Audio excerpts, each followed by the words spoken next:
guys, welcome back to the channel. This is my 2001 Subaru Forester GT. This is the EJ205 that was out of it. It has been rebuilt if you've seen previous episodes. If not, go check them out. In this episode, we're going to be doing the timing. We're going to address the exhaust manifold. It's pretty much just the gasket here. And hopefully, the intake manifold as well. Still waiting on the spaces, but hopefully they should be here today or tomorrow. Stay tuned. Okay guys, as you saw in the previous episode, I did all the clearances on the valves and got valve covers on. So now we can get the cam gears on. So what we need to do is put the plastics on first, go behind them, then we can get the cam gears on. Alright, so these plastics are on. Little thing to remember, this pulley can't be on to get this one on. I know this looks crap, it's broken, but it works. And with this side, needs to tuck in behind here. And then put these two on. Normally there is one here. There's a tab off this mount. I mentioned in a couple of episodes ago, I think. This is a NA mount, not a turbo mount. That's why it doesn't have that attachment there, but that's all good. Alright, now we can put the cam gears on. Well, the cams are labelled, so pretty hard to stuff them up. Alright, so just got them sitting on there. Just going to do them up. I'm not going to torque them just yet. I'll torque them once the belt is on, as I can lock up the drive plate at the back and torque it to spec properly. So I'll probably go just a little bit more than finger tight, and then weave this all through and get the timing right. Now normally I can do this by hand, get these two to line up properly, but I've got stronger springs, so let's see how we go, guys. Alright guys, all the cams are set. This is set to the top. Then we have that line, so this is up on a lobe of the cam. Same with this one. So one up, two down, off to the side. Same with this one. Now I just got to get the belt on. The tensioner, so I can pull the pin. Alright, wish me luck. If you are doing this, just be careful of your hands over here because they are under pressure here, so it could go and suck in there. So just be very careful if you're trying it for the first time. Alright guys, took me 2 attempts. This one popped out a little bit, jumped a couple of teeth, but I got it on there. And yes, the lines are out because I've turned it a few times, but this line matches up, this one matches up, this one, this one, this one, this one, and this one. We're all good. I'm going to pull the pin now, so we've got tension. Hopefully it doesn't blow up from pulling that pin. Yeah, I will put the cover on the front, put the 2 sides on, and that's all done. Don't have to touch that anymore. I did take off the water crossover pipe just so it was a bit easier over here. So that is over there. I'll chuck that on. Yeah, by the time I do all that, hopefully we have these spaces. Alright guys, covers are on. Next up will be intake. So still waiting for the Phenolic spaces. So you just have to wait 2 seconds. Hey guys, welcome back. I'm going to be putting the Phenolic spaces on. So we've got here. Let's have a look.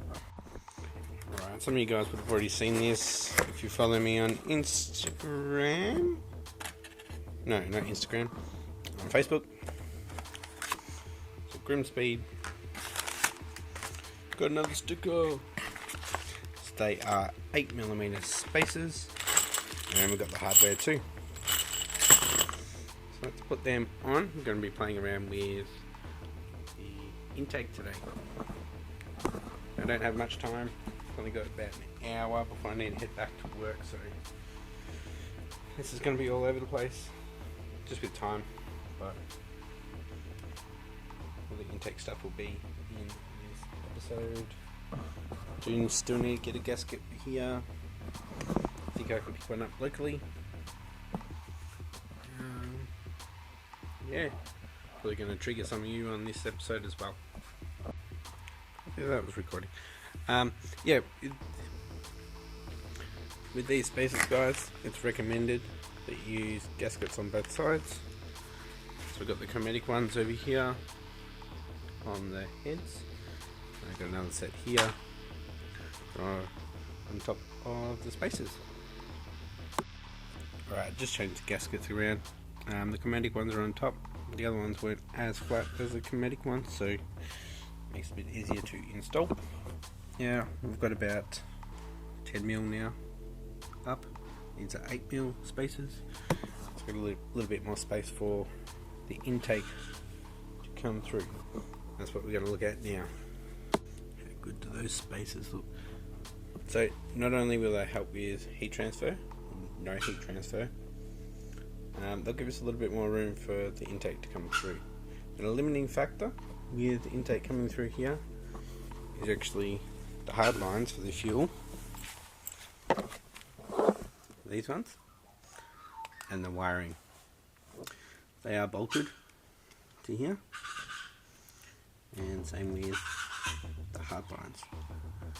So this one here is the one that goes up to the fuel pressure, and I believe that's the return.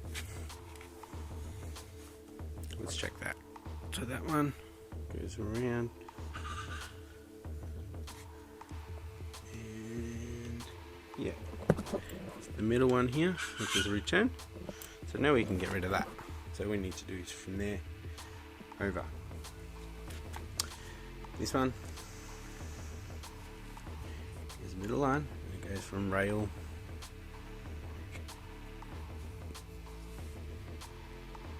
to rail. You see that? I just skipped it. The middle one to here, and up and into the rail.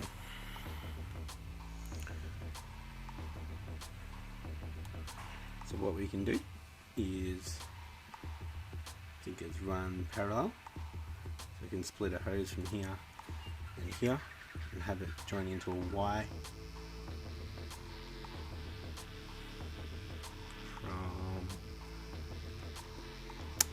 the other one, which is here. I think that's how we do it.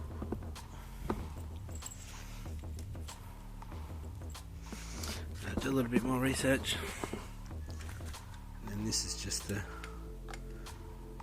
evap for the tank, so that can be all moved, I guess.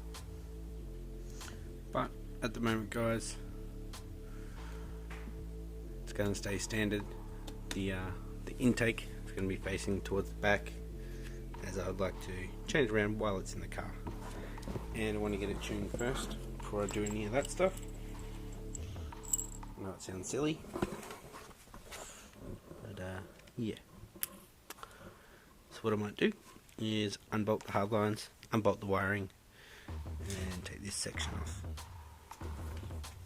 Alright guys, I got the wiring and the hard line fuel lines, the hard fuel lines, off the manifold. I've got TGVs here. This is my TGV, just the butterfly delete. And yeah, see down there if you can. So I've got these new extended hardware that came with the Grimmspeed here. It has pushed it up a little bit here, as you can see. Get a bit of a gap now. So what we need to do is work out what to do with these hard lines. So I did a little bit of research on running fuel rails in parallel, so we're not going to get that starvation on any cylinders. Now I do have a Subaru 255 litre intake pump, and something missing here that you guys haven't seen yet, but I'm doing all this so we can see the intake fits. This intake does go onto the turbo that I have got,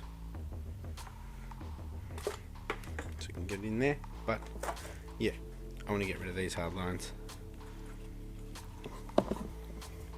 Alright, that's all I've got time for during the day.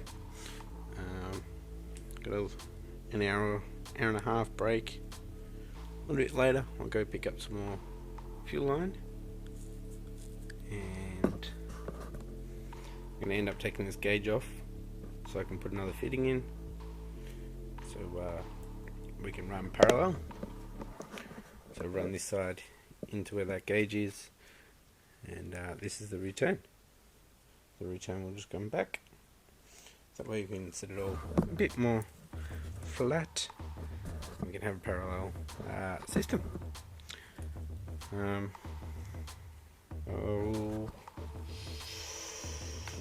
don't know about the breather, the breathing system. Guess I could just run. Well, I've got silicone hose there. I'm guessing I can just run silicone hose. I'm gonna have to change this up. This was for the exhaust cutout.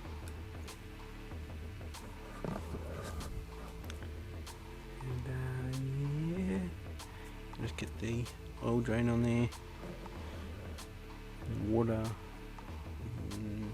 Yeah,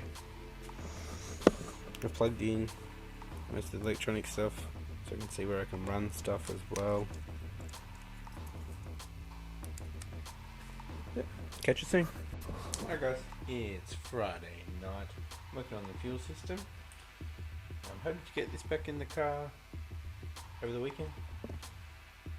So I've taken off this crossover pipe here. This one here. So I've got from this rail goes across to the other rail, and then we have return that comes back across up here, and then we have the fuel tank vapor, I believe, goes up, and there's the small one here. So I'll just run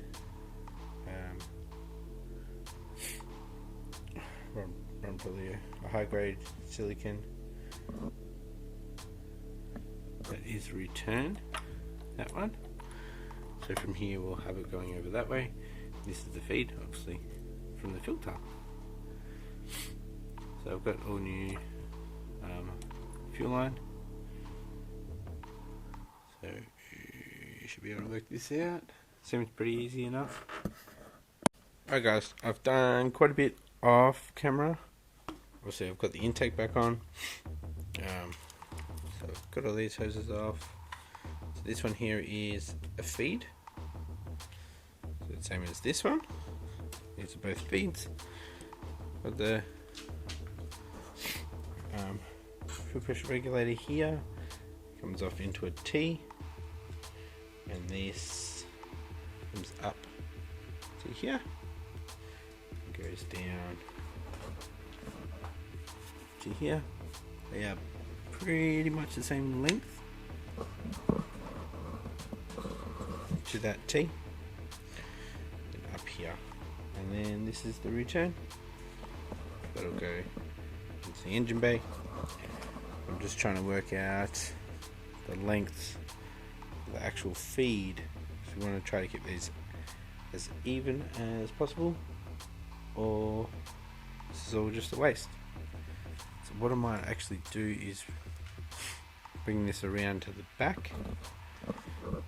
This might even be easy to work out while it's in the car.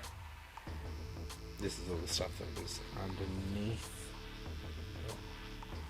Be a little bit of trimming, like taking this extra. Don't really need to take it off. This hose here, it's hard line.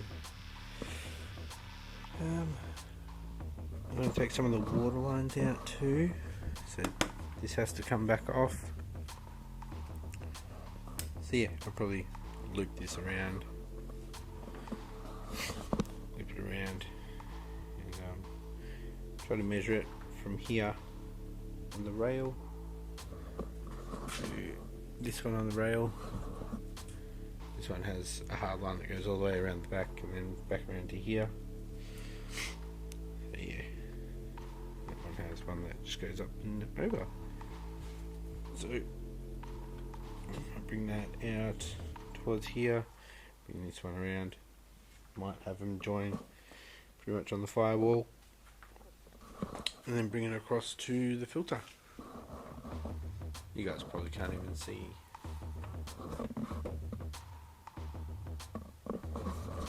Sorry about that, guys. Yeah, just plugging away on a Friday night. Nothing better to do.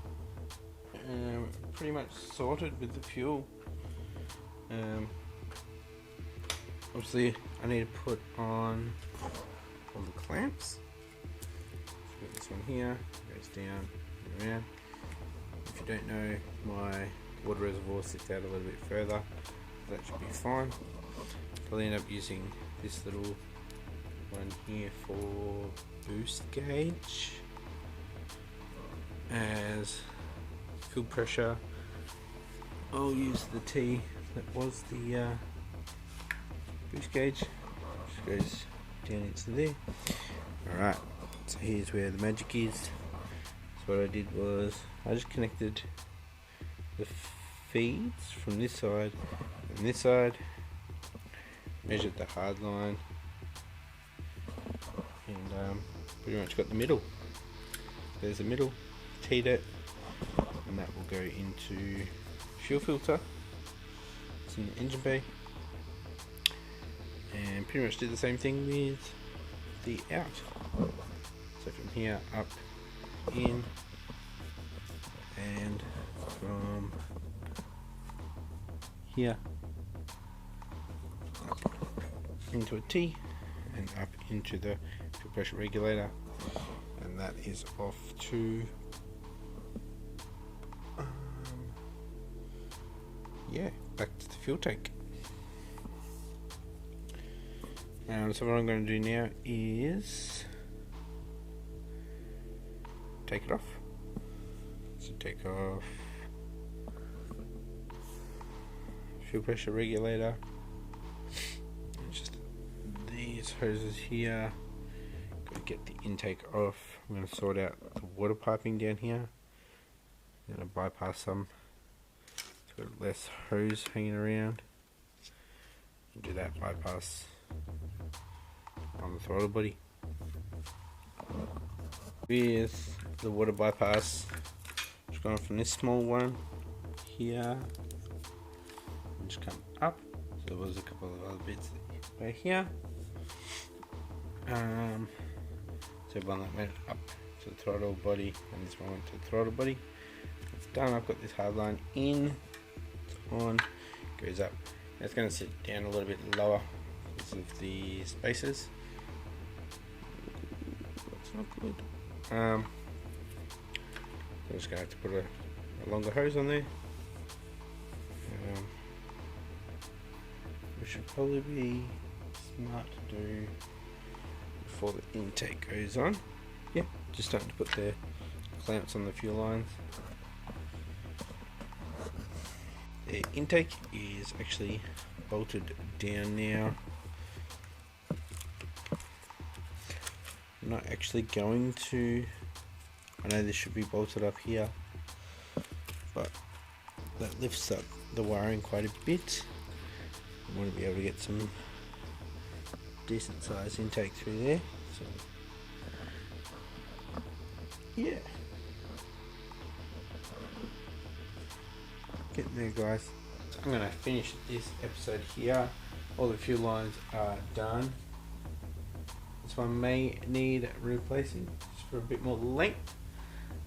Thanks for watching guys. I'll catch you next time when we do the intake and turbo. Stay tuned. Bye. Thanks for watching.